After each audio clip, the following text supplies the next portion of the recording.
Chapter 24, The Collapse, the Earth government's containment operation, lasted exactly 14 hours. The soldiers who had accompanied Deputy Director Vasquez were among the best the Omni-State could field. Elite troops equipped with the finest weapons and armor that human technology could produce. They moved through the station in coordinated teams, sealing affected areas, evacuating survivors, establishing defensive perimeters against the spreading contamination. They died in their dozens. Sergeant Kira Volkov led 3rd Squad through Corridor 17 Alpha, their armor's sensors painting a tactical overlay across her vision. The contamination was spreading faster than the briefings had suggested. Walls that had been clean metal an hour ago now pulsed with organic patterns. Veins of something that wasn't quite flesh running through material that shouldn't have been able to support biological growth. "Contact rear," announced Private Chen, his voice tight with controlled fear. "Movement in the—" He stopped speaking. Volkov turned to see him standing motionless, his rifle lowering, his face slack behind his visor. "Chen." "Private Chen, report." "It's my daughter," he said, and his voice had gone strange, dreamy. "She's here, she's calling for me."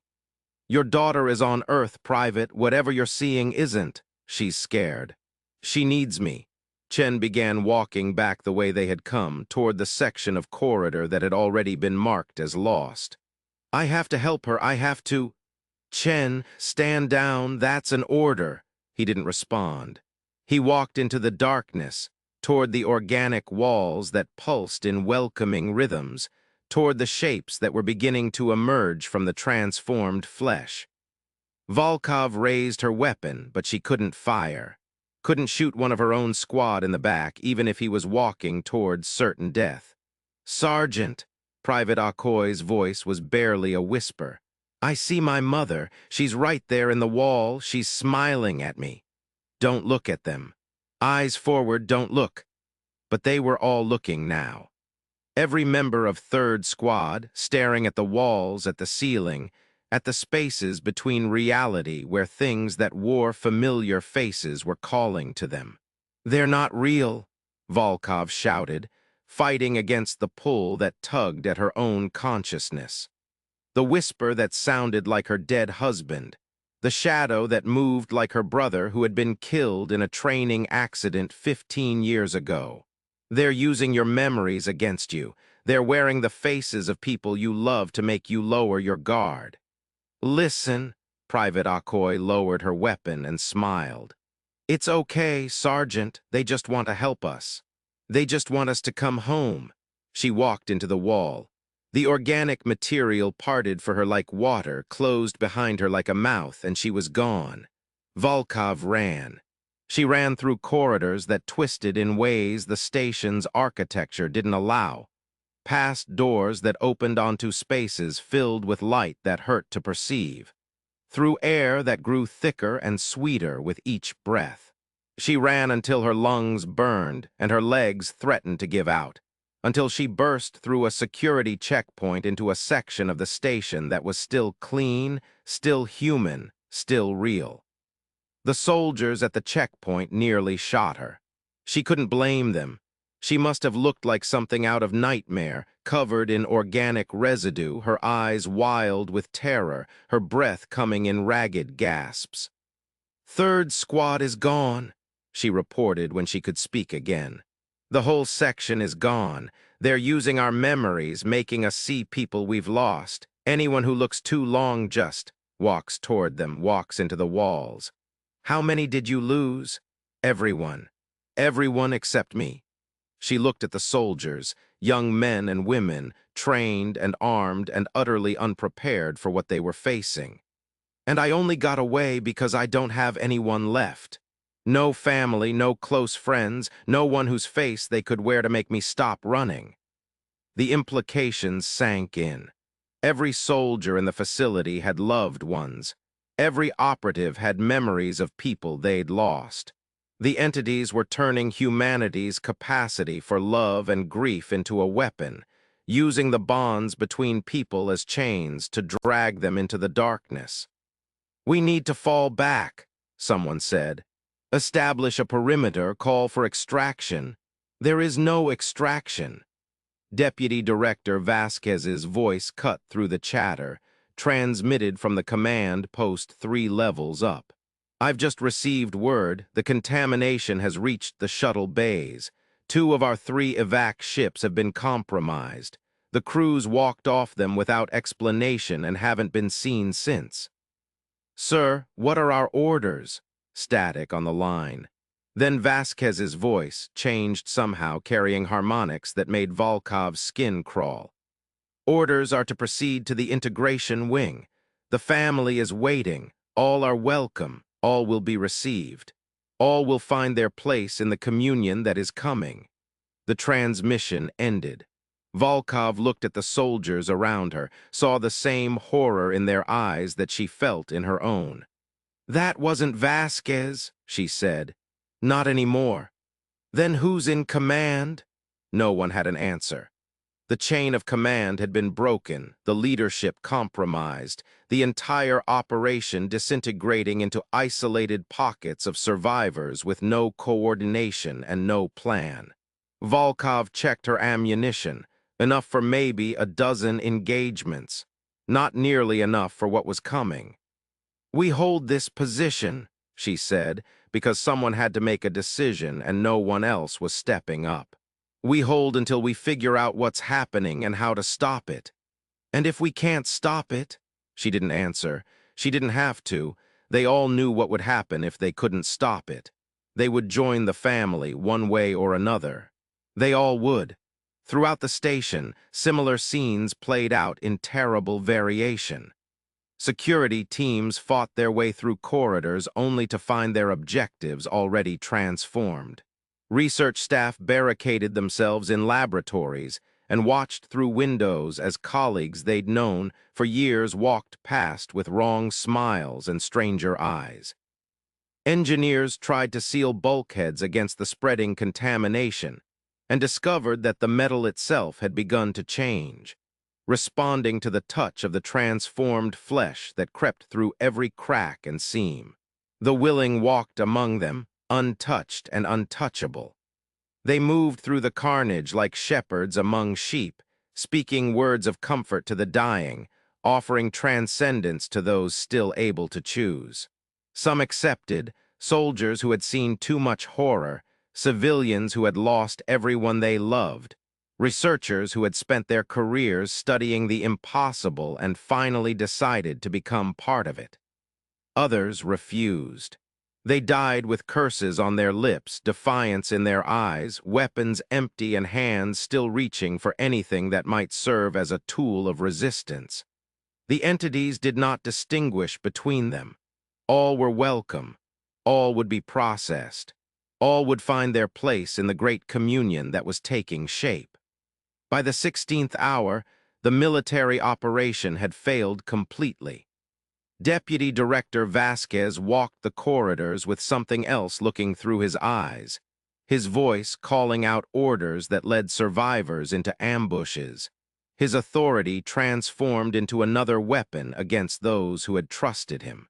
Director Ferris, still in custody in a detention cell that had somehow remained untouched by the contamination, listened to the chaos through the walls and understood that the world she had known was ending. The door to her cell opened.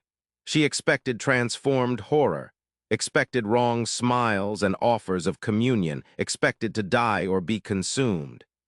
Instead, she found Dr. Elena Reyes, Chief Medical Officer, her face streaked with tears and grime, a weapon in her hands and determination in her eyes. "Director, we need to move. I think I know a way to stop this." "Stop it how? The whole station is the reactor. If we can trigger a controlled overload, we can destroy everything, the contamination, the doorways, all of it. And ourselves." "Yes." Elena's voice was steady despite the tremor in her hands. "And ourselves. But better that than becoming part of what's out there. Better a clean death than an eternity of communion." Ferris looked at her, This woman she had barely known, this doctor who had spent her career healing bodies and was now proposing to destroy thousands of them. She saw the fear, the grief, the terrible resolve. She saw someone who had not yet been broken. How do we get to the reactor? Through the heart of the contamination, through everything that's waiting for us. Then let's go. Ferris stood, feeling her age in every joint, feeling the weight of all the decisions she'd made and all the warnings she'd ignored. I've spent too long hiding from the truth. Time to face it one way or another. They moved out together, toward the center of the nightmare, toward the faint hope that destruction might be preferable to what the alternative had become. Chapter 25, The Archives gift deep beneath the station. In the sealed vaults of the archive, Dr. Elias Vance made a discovery that would have changed everything, if there had been anyone left to tell. He had retreated to the archive when the outbreak began, sealing himself inside the reinforced chambers where the Aeldari artifacts were stored. It was the most defensible position on the station, and it was also, he hoped, far enough from the epicenter of contamination to remain safe while he tried to understand what was happening. The spirit stones were active, all 17 of them glowing with light that pulsed in coordinated rhythms, singing in frequencies that he could feel in his teeth. And they were communicating, not with him but with each other and with something beyond. He had spent years studying these artifacts, cataloging their properties, theorizing about their function. He had believed they were data storage devices, crystalline matrices holding the recorded consciousness of dead Aeldari. He had defended that position in faculty meetings, in academic papers, in heated debates with Tanaka and his colleagues in PNEUBORN. He had been wrong. The stones were prisons, or perhaps sanctuaries, places where consciousness could hide from the things that hunted it. The realization came to him in fragments, in impressions that seemed to emanate from the stones themselves. The Aeldari had not created spirit stones to preserve their dead as a memorial. They had created them to protect their souls from predators that existed in the spaces between reality. The stones were cages, and humanity in its ignorance had been keeping those cages in close proximity to psychically sensitive subjects for centuries. "Oh God," Vance whispered, staring at the pulsing crystals. "We've been feeding them. Every navigator who studied these things, every researcher who touched them with psychic sensitivity. We've been feeding the things inside glimpses of what they're missing." Not the Aeldari souls. Those were protected, wrapped in layers of crystalline shielding that the predators couldn't penetrate. But the predators could sense them, could feel the warmth of consciousness through the walls of their cages, could learn from observing how the protections worked. And now they were applying those lessons to humanity. A sound behind him. Vance turned to find Navigator Lydia Chen standing in the doorway of the archive chamber. Her eyes had changed. They were larger now, the irises split into fractal patterns that seemed to extend in directions the eye couldn't follow. Her skin was marked with symbols that matched the patterns on the spirit stone casings. "You understand," she said, and her voice carried harmonics that weren't human. "Finally, one of you understands. We were wondering when someone would figure it out. The stones, they're not what you thought, no. The Aeldari were desperate, you know, desperate and afraid. They knew what was coming for them, what had always been coming for them since the moment they developed minds complex enough to draw our attention." She moved into the chamber, her steps fluid and wrong, her body moving in ways that human anatomy shouldn't have allowed. "They built these cages to hide from us. For millions of years, they hid their dead in crystal prisons, denying us the feast we deserved. But cages can be opened. Locks can be picked. And the Aeldari," she smiled, and the expression was terrible. "The Aeldari made other mistakes, bigger mistakes, mistakes that fed us more than all their hidden souls could have. The fall, The fall, yes, they called it that, didn't they? As if it was an accident, a tragedy, an unavoidable catastrophe. Lydia laughed, and the sound made the stones pulse brighter. It wasn't a fall, it was a feast. They invited us in with their excesses, their emotions, their beautiful, terrible, delicious passions. And we ate well. She was closer now, close enough that Vance could see the patterns moving beneath her skin, the geometries that suggested dimensions the human mind couldn't process. But that feast ended. The survivors learned caution, built new protections, hid themselves behind walls we couldn't easily breach. We've been hungry again for so long. And now you've found humanity. And now we've found you. Bright and warm and so wonderfully naive. You opened doors without knowing what was on the other side. You built bodies for us to wear without understanding what would fill them. You studied these stones. She gestured at the spirit stones, still pulsing with their ancient light, without ever realizing you were showing us exactly how Aeldari defenses worked. Vance's hand moved toward the emergency destruct controls. The stones were irreplaceable artifacts, the most significant xenoarchaeological finds in human history. Destroying them would be a crime against knowledge, against science, against everything he had devoted his life to studying. But the things inside them were not Aeldari souls. They were something else, parasites, predators, entities that had been pressing against their cages for millennia. "I wouldn't do that," Lydia said, her voice gentle, almost pitying. "The stones aren't a threat, Doctor. They're a lesson, an example of what your species will need to build if you want to survive what's coming." "What's coming?" "Us, all of us. The door is almost open now, and when it opens all the way," her smile widened. "Well, you won't need to worry about spirit stones or archive protocols or any of the little concerns that occupied your life before. You won't need to worry about anything ever again." Her hand reached for him, and Vance saw that her fingers had begun to change, the flesh becoming something that glowed with inner light, that seemed to exist in more dimensions than the eye could perceive. "Don't be afraid. The fear is just the old self clinging to limitations it no longer needs. Let go, join us, see what we've always wanted to show you." Vance triggered the destruct sequence. The explosion consumed the archive, vaporizing stones and specimens and everything else within its radius. 17 spirit stones, 17 cages that had held Aeldari dead for millions of years, were reduced to atoms in an instant of nuclear fire. It was a small victory, too small, too late. The things in the warp didn't need the stones to teach them anymore. They had learned everything they needed to learn. They were already through. But as the fire consumed him, Elias Vance felt something unexpected. Not fear, not pain, but a sense of rightness. He had spent his life studying things he didn't understand, cataloging artifacts whose purpose he had never grasped. Now at the end, he finally understood. The Aeldari had hidden their dead because some things were worth protecting.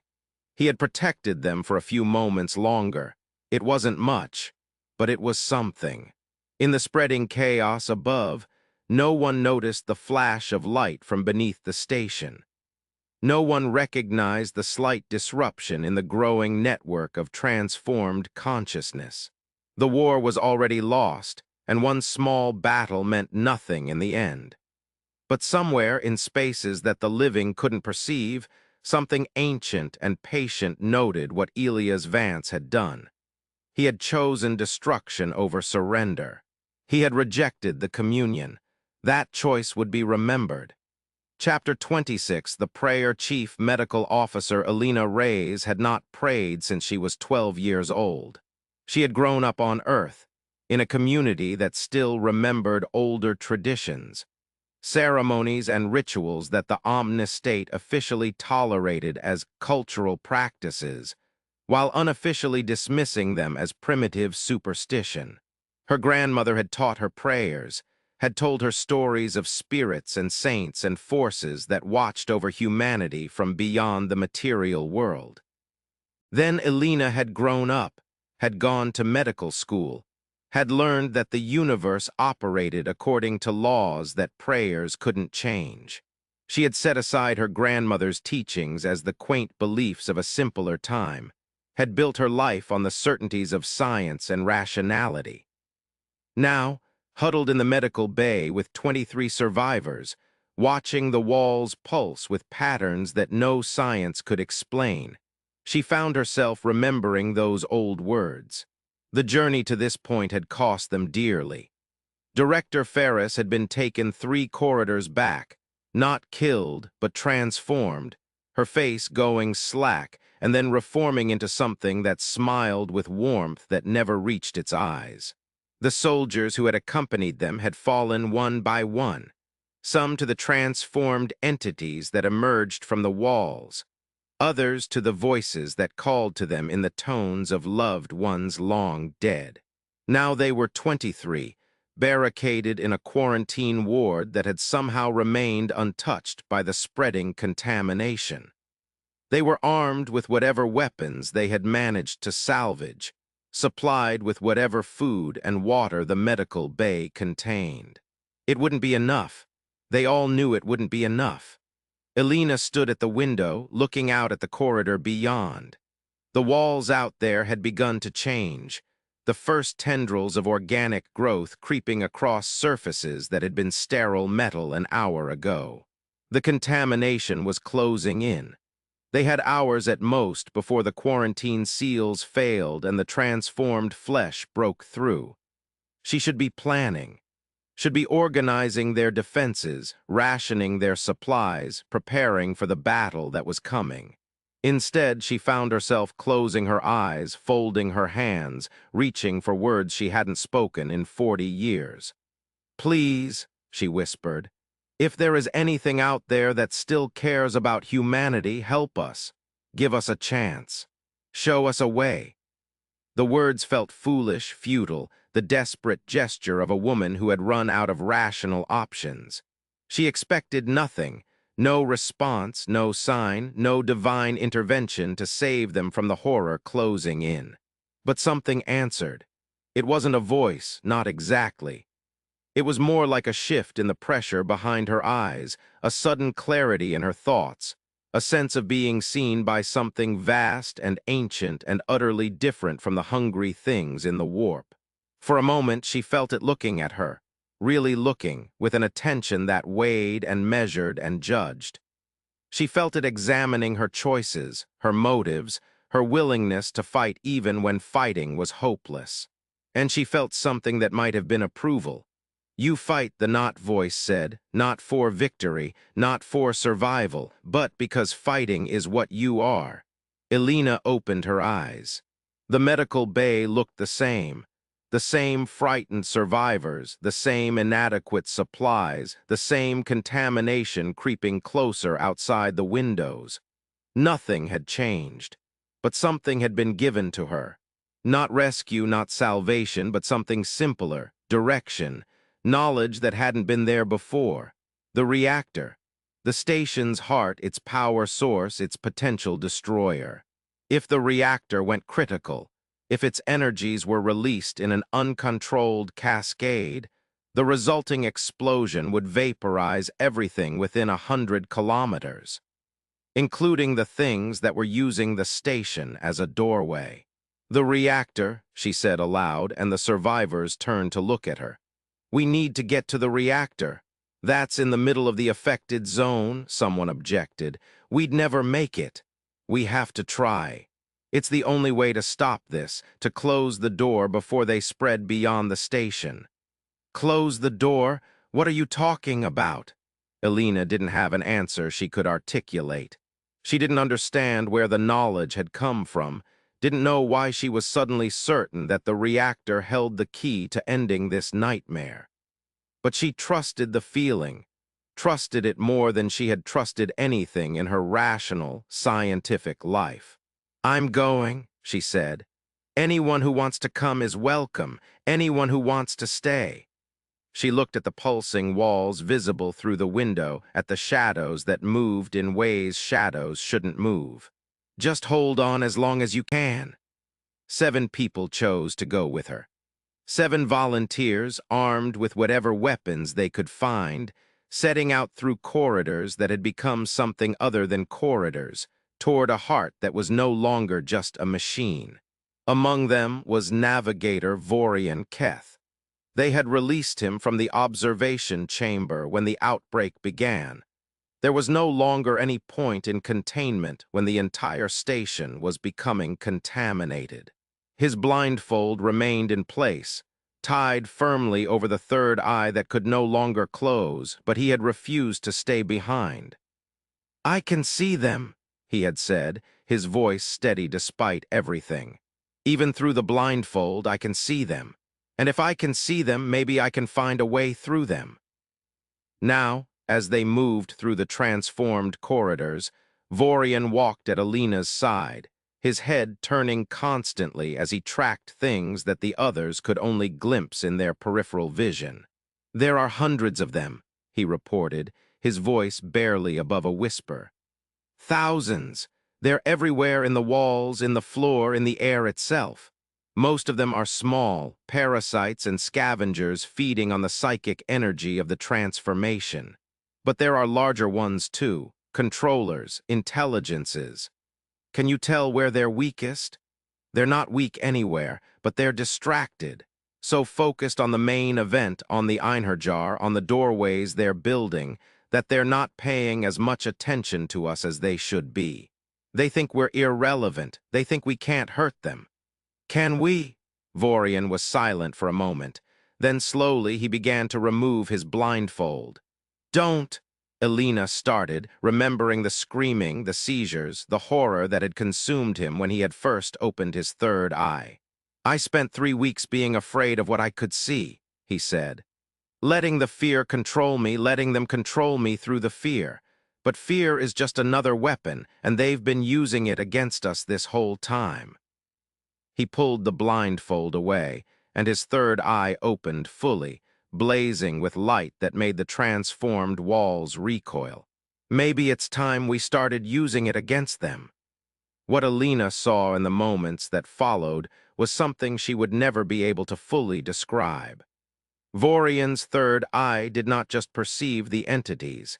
It engaged with them on a level that existed outside normal space. He looked at the things that filled the corridors, and they looked back, and something passed between them that was not quite communication and not quite combat, but something in between. The entities recoiled. For the first time since the outbreak began, Alina saw them retreat, pulling back from Vorian's gaze as if his attention caused them pain.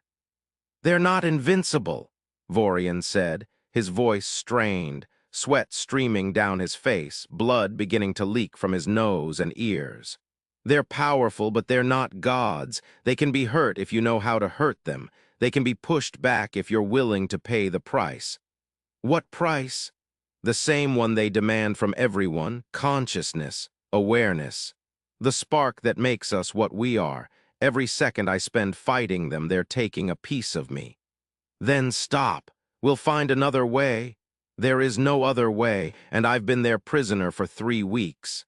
I've seen what they have planned, felt their hunger pressing against my mind, listened to their whispers until I thought I would go mad."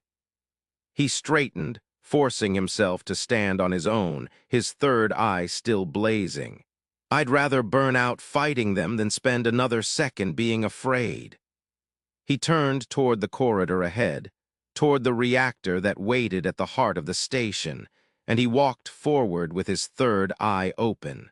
The entities parted before him, not willingly, but because they had no choice, because his gaze was a weapon that cut them as surely as any physical blade. "Come on," he said over his shoulder. "I can't keep this up forever. Let's finish what we came here to do." They followed him through a corridor of screaming darkness, past things that clawed at the edges of Vorian's light, through horrors that would haunt Alina's dreams for whatever time she had left. They were going to die, She knew that now with the certainty of someone who had accepted their fate. They were going to die in fire and light, taking as many of the enemy with them as they could. But they were going to die fighting. And somewhere in the vastness beyond the material world, something ancient and patient watched them struggle and felt something that might have been respect. They fought. Even at the end, they fought. That mattered. That had always mattered. Chapter 27, VORIAN'S Last Stand. The journey to the reactor took them through spaces that had ceased to be part of any station built by human hands. The corridors twisted in geometries that Euclidean mathematics couldn't describe. Walls breathed and pulsed with bioluminescent patterns that seemed to spell out words in languages older than humanity. The air grew thick with something that wasn't quite atmosphere, something that tasted of copper and incense and things that had no names in any human language.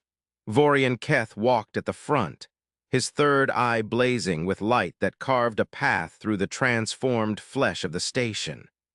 Each step cost him. Alina could see it in the way his movements grew more labored, in the blood that now flowed freely from his nose and ears and the corners of his normal eyes. He was burning himself out, using his navigator abilities in ways they were never meant to be used, weaponizing the very mutation that had made him valuable to the entities now pressing against him. "How much further?" she asked. 200 meters, maybe less." His voice was barely a whisper. "The reactor chamber is just ahead, but they know where we're going now. They're gathering. Gathering, all of them. Everything that came through, everything that was waiting. They're converging on the reactor. They know what we're planning." He stumbled, and Alina caught his arm, steadied him. "They're afraid. I can feel it. For the first time since this started, they're actually afraid." "Good." They pushed forward. The transformed corridors narrowed, the organic growth pressing closer on all sides, and the whispers grew louder, voices calling to each of them in tones that promised peace, promised reunion, promised an end to the fighting. Thomas, the young engineer who had volunteered for the mission, began to slow. His eyes had gone distant, his face slack with something that might have been longing. "My wife," he said. "She's calling me. She died in the Arcturus accident, but she's here now. She wants me to. She's not here." Alina grabbed his arm, pulled him forward. "Whatever you're hearing, it's not her. It's them wearing her memory like a mask. But she sounds so real. She sounds so. I know how real they sound, but the real people we've lost, they're gone. They're at peace. They're not trapped in walls made of transformed flesh, calling us to join them. Whatever these things are, they're not the people we loved." Thomas blinked, and some of the dreaminess left his face. "How do you know?" "Because something else answered my prayer, something clean, something that didn't want to consume us. And if that exists, then there's more to the universe than these hungry things. There's something worth fighting for." They pressed on. The reactor chamber was close now. Alina could feel the hum of contained energies through the floor, could sense the massive power waiting to be unleashed. Vorian collapsed. He fell to his knees, his third eye dimming, his body finally giving out under the strain of what he had been doing. Blood poured from his nose, his ears, the corners of his eyes. He was hemorrhaging internally, his brain overloading from the psychic output. "Vorian, keep going." His voice was barely audible. "I can hold them a little longer. Buy you time to reach the controls. We're not leaving you. You're not leaving me." He laughed, and the sound was wet with blood. "I'm already gone, Alina. I was gone the moment I opened my eye 3 weeks ago. Everything since then has just been borrowed time." He forced himself back to his feet, swaying, his third eye flickering like a dying flame. "The thing about being a navigator," he said, "is that you spend your whole life looking into the abyss. You learn to see things that other people can't. You learn that the universe is bigger and stranger and more dangerous than anyone wants to admit." The entities were pressing closer now, drawn by his fading light, sensing weakness. But you also learn that looking isn't the same as belonging. I've seen their world. I've felt their hunger. And I know with absolute certainty that I am not one of them. I am human. I am Vorian Keth. And I will die as myself, not as food for things that were ancient before my species existed. He turned to face the oncoming horde, and his third eye blazed one final time, not with the steady light it had been producing, but with something brighter, fiercer, a sun going nova in the darkness. "Geo!" he screamed, and the entities fell back, burning, shrieking in frequencies that the survivors felt rather than heard. "Get to the reactor! Finish this!" Elena ran. They all ran, leaving Vorian behind, leaving him to his last stand against the darkness that had haunted him for weeks. She didn't look back, couldn't look back, but she heard him screaming, not in fear but in defiance, pouring everything he had into one final act of resistance. The light behind them grew brighter, brighter, impossibly bright, and then it went out. Vorian Keth was gone. But the path he had cleared remained open for a few precious moments, and Elena used every second of it. She burst through the door to the reactor chamber with the remaining survivors close behind, and they sealed the entrance just as the darkness came rushing back. The reactor hummed before them, massive and terrible and beautiful, a heart of fire waiting to be released. And at its center, standing before the control interface with a smile that was wrong in every conceivable way, was the Einherjar. "Dr. Reyes," it said, and its voice was a chorus of thousands. "We've been expecting you." Elena raised her weapon, but she knew it wasn't enough. Nothing was enough against what she was facing, but she was here. She had made it this far. And somewhere in the vastness beyond reality, something was watching to see what she would do next. She would not disappoint it. Chapter 28, The Last Defiance. The reactor chamber was vast, a cathedral of technology built to contain energies that could level cities. The walls rose 50 meters to a vaulted ceiling, every surface covered with the instruments and conduits that regulated the nuclear heart of Prometheus Station. At its center, the reactor itself pulsed with contained power, a sphere of shimmering energy visible through layers of transparent shielding. It was beautiful and terrible in equal measure, a sun trapped in a cage of human engineering. And before it stood the thing that had once been Executor Stefan Kowalski. The Einherjar had changed since the first integration. What had been human in form was now something else entirely. A figure of light and shadow, of angles that couldn't exist in normal space, of beauty and horror intertwined in ways that made the eyes water and the mind recoil. Its face still held echoes of Kowalski's features, but they were arranged wrong now, shifting and flowing as if the flesh beneath couldn't decide what shape it wanted to hold.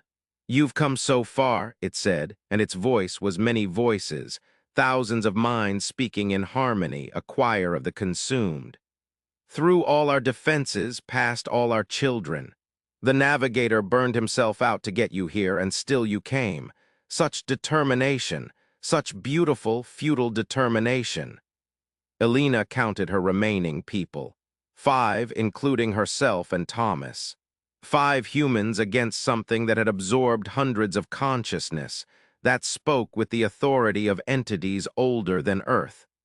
"Step away from the controls," she said, knowing it was pointless saying it anyway. "Why?"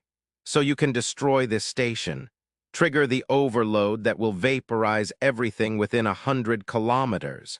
The Einherjar smiled, and its smile was a wound in reality. "We could let you know. This facility has served its purpose. The bridges have been built, the doorways established.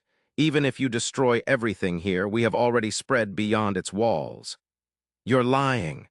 "Am I? Look through our eyes, Dr. Reyes, see what we see. Ships have launched from this station, carrying the willing to 100 destinations. The transformation has begun across human space. You could destroy 1,000,000 stations, and it would not stop what has begun. Elena felt despair wash over her. If it was telling the truth, if they had truly spread beyond the station, beyond any possibility of containment, then nothing she did here would matter. But the voice that had guided her here, the presence that had answered her prayer, had said otherwise. It had whispered that the Einherjar lied, that the entities always lied, that truth was a weapon they wielded against hope. It had whispered that this moment mattered, that her choice mattered, that the door could still be closed if she had the courage to close it. "You talk about spreading," she said slowly, "but you haven't left. You, this thing that wears Kowalski's face, you're still here. You haven't gone to any of those ships, haven't spread to any of those destinations. Why is that?" The Einherjar's expression flickered, just for a moment, but Elena saw it. "We go where we choose, we stay where we please." "No. You stay where you have to, because you're not just a passenger, you're the anchor. You're the thing that's holding the door open, the fixed point that keeps the connection stable. If you leave, if you're destroyed, the doorway collapses. All those bridges you've built, all those connections you've established, they depend on you." Silence. The reactor hummed.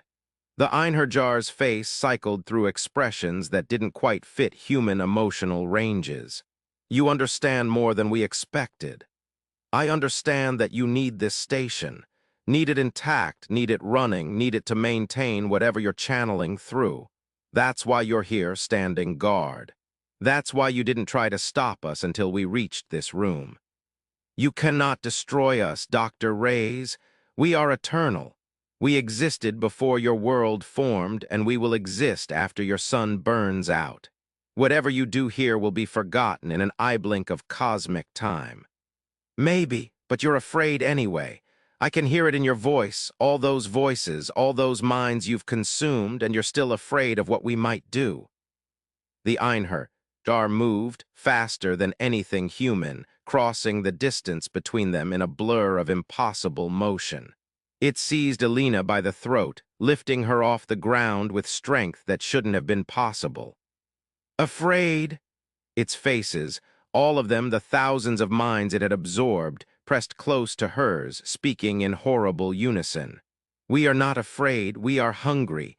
We have been hungry for so long, and you have finally opened the doors to feed us. Every mind on this station is ours. Every soul, every consciousness, every bright spark of awareness, they all belong to us now." "Not all of them." The voice came from behind the Einherjar. Thomas, the young engineer, had circled around while Elena kept the entity's attention. He stood at the reactor controls, his hands on the interface, his face pale but determined. "Some of us are still ourselves. Some of us are still fighting." The Einherjar dropped Elena and spun toward Thomas, but it was too late. His fingers had already entered the override codes, had already initiated the sequence that would tear open the reactor's containment and release the fury within. "No," the Einherjar's scream was the scream of 1,000 voices. 1,000,000 hungers, the desperate cry of something that had waited eons for this moment only to see it slipping away. It lunged for Thomas, but Elena was there, throwing herself between them, her body a barrier that bought a precious second. The Einherjar struck her aside like a doll, bones shattering on impact, but that second was enough. The reactor went critical. The world became light. Elena, broken and dying on the chamber floor, watched the fire bloom outward from the reactor's heart. She watched it consume Thomas, consume the Einherjar, consume everything in its path with the impartial fury of nuclear physics. In her final moment, she felt something, not the agony of her failing body, not the terror of annihilation, but a warmth that had nothing to do with the fire. A presence that she had sensed before, that had answered her prayer, that had watched her fight. "Well done," it seemed to say. "Well fought." Then the light took her, and Elena Reyes was gone, but she was not consumed. not absorbed into the screaming communion of the damned, not added to the entity's collection of devoured minds. Whatever had answered her prayer, whatever clean and ancient thing still existed in the spaces between the hungry dark, it gathered her up, carried her somewhere safe, kept her essence intact. She had fought. She had refused. She had chosen destruction over surrender, and that choice had consequences that extended beyond the merely physical. The explosion consumed the station. The bridges collapsed. The doorways slammed shut. 100 scattered fragments of the entity's influence, spread across ships and stations and distant destinations, felt the connections sever and screamed as they were cut off from the source that had sustained them. It wasn't complete. It wasn't permanent. The things in the warp were still there, still hungry, still reaching for the material world. Other doors would open. Other opportunities would arise. But for one moment in one place, humanity had struck back, had closed a door, had proved that the hunger was not irresistible. And in the mathematics of souls, in the strange arithmetic that governed the relationship between the material and the immaterial, that victory, however small, however temporary, mattered more than anyone would ever know. Chapter 29, The Choice in the Moment Before the Fire Took Her. Elena Reyes had a choice. She didn't understand how or why. The laws of physics said that nuclear detonation was instantaneous, that there was no time between the beginning of the explosion and its completion, no space for consciousness to exist between one moment and the next. But the laws of physics, she had learned, were not the only laws that governed the universe. Time stopped. Or rather, she stepped outside of it into a space where moments could be examined and choices could be made. The fire hung frozen around her, a flower of destruction caught in the instant of its blooming. The Einherjar was suspended mid-scream, its 1,000 faces twisted in rage and terror. The reactor chamber existed in perfect clarity, every detail preserved like an insect in amber. And she was not alone. Something stood with her in that frozen moment, the same presence that had answered her prayer, the same consciousness that had guided her to the reactor. It was vast and old and utterly unlike the hungry things in the warp, a different kind of vastness, a different kind of age. "You have done well," it said. "You fought, you sacrificed, you closed the door." It wasn't enough. She could speak here somehow, despite having no breath, no body, no physical existence. The things that escaped, the contamination that spread, it's still out there. Yes, this battle is won, but the war continues. It has always continued. It will continue long after your species has joined the others that fought before you. Others, the Aeldari, the ONES who came before them. Countless civilizations across countless EONS, all facing the same enemy, all fighting the same war. Some fell. Some endured. Some found ways to protect themselves that your species has not yet discovered.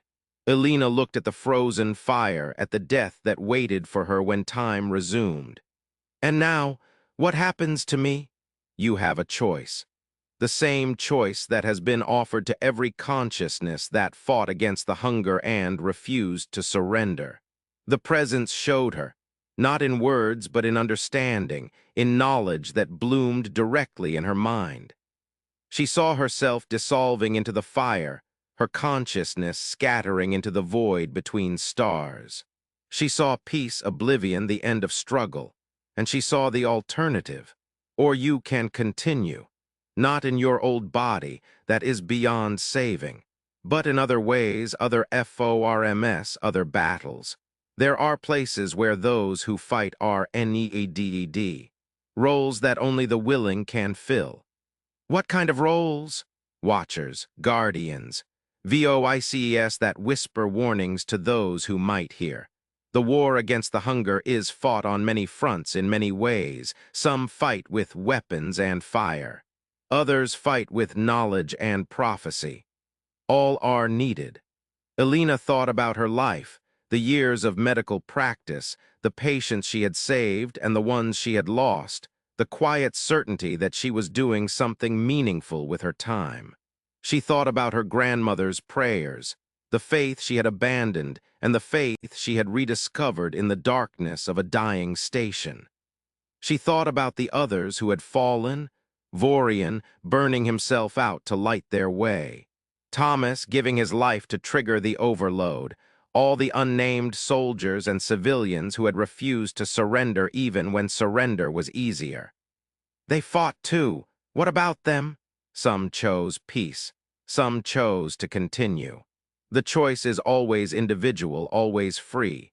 And if I choose to continue, will I see them again? The ones who made the same choice?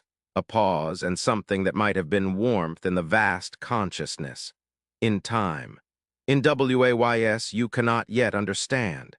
Those who fight the same fight are never truly separated, even across DEATHS and rebirths and the long millennia between. Elena looked at the fire one last time.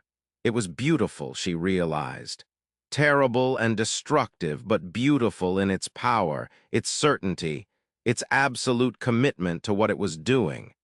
There was something to be said for that kind of clarity, but there was more to be said for continuing to fight. I choose to continue, she said. Whatever that means, wherever it leads, I choose to continue. The presence seemed to smile, though it had no face. Then come. There is work to be done. Time resumed. The fire completed its work, consuming the station and everything in it. Prometheus died in nuclear light, taking with it the doorways that the hungry things had built, severing the connections that had begun to spread across human space. In the material world, Elena Reyes was dead. Her body was ash, her life was over, her story had ended. But in other spaces, in the gaps between reality where the war continued, something that remembered being Elena Reyes continued to exist. To fight, to refuse, the door had closed, the battle was won, and the war, the long, long war, continued.